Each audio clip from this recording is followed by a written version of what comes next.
Welcome back. So, gentlemen, we discussed a lot, and we actually learned a lot also. So, if you were to give, let's say, some, top 3 or top 5 takeaways for entrepreneurs, for businesses, regardless of whether we're gonna, regardless of whether this one, COVID-19, because there's always going to be disasters, but we have to be ready. So what are some of the, let's say, top 3 or top 5 things that we should do now? If we are not doing it yet, we should do now in order for us to have some kind of a contingency plan to survive through future disasters or outbreaks. Well, I think what you're talking about is resilience. So and to build resilience, then you need to ensure that your operations are robust, that you follow certain procedures. There's integrity. There's no shortcuts, because when you start making shortcuts, then you tend to miss out later on very important things. You need to have very good tone at the top in terms of leadership within, well, whether it's a big multinational corporation or a single proprietorship. You need to be the example to the rest of your employees. The leader is important. Yeah, so the leadership is important. Then, when things like this happen, the COVID, the Taal volcano, you just have to, take the hit first and then plan out. That's why it's important to have continuity plans, to have backup. With the supply chain with now, the supply so chain, we should have more than, we should have backup suppliers. Yes. Now. Yeah. In fact, it reminds me of something that one of my bosses told me before. He asked me he said 3 statements. So what if, and what else? So what's happening now is so what? Yeah. So what now? This happened. What do we do? Then you think, okay, what if? Then you start thinking about what are the other things, that could possibly happen to me and my business, and then what else? Is there anything else I can do if this does not prove successful? So it's more of trying to innovate and redefine you and your business in light of these situations. Especially now when disasters like this happen. You mentioned, Jeng, that the leader really is very important. That's when the actually employees try to band together and support each other. Are we seeing that in companies now? Well, there's an awareness of it, but yeah, different companies are at different levels of awareness or practice in terms of that kind of leadership on sustainability, sustainable performance. Right. So if you were going to put that, let's say in your industry, for example, the so what if, and what else, what would be the answers for those as an example?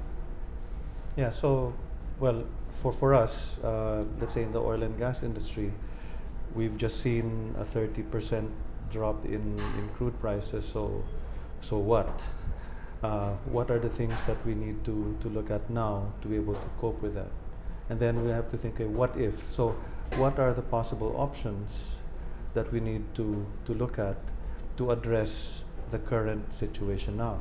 Which is lower gas prices. Which is lower gas prices, lower crude oil prices, yes. which will translate to lower gas prices, which I think the general public would actually be happy about. Right. And then what else?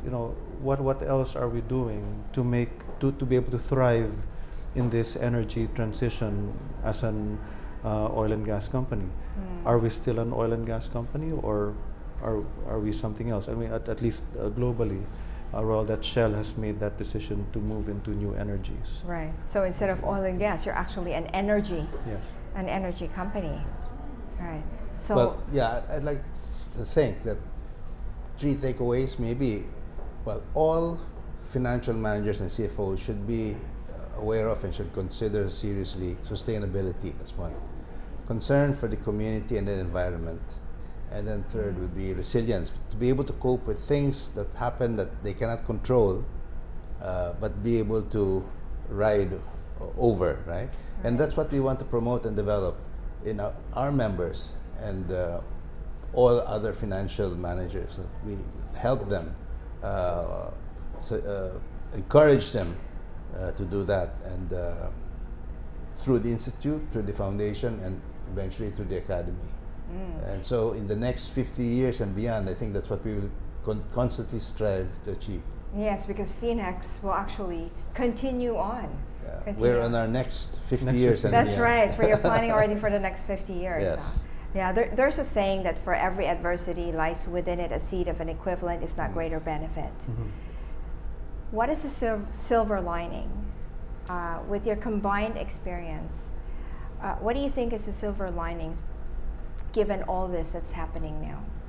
Silver lining for whom? Yes, For the country? either for the country, for people, for all of us. Well, hopefully our country is not very much affected by this, maybe you could already call it a pandemic. And so if we are not that harshly affected, then we would be the benefit of the recovery, no?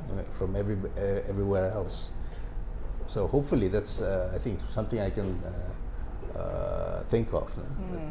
Well, from my perspective, what this is doing in terms of the silver lining, it is testing our systems and processes.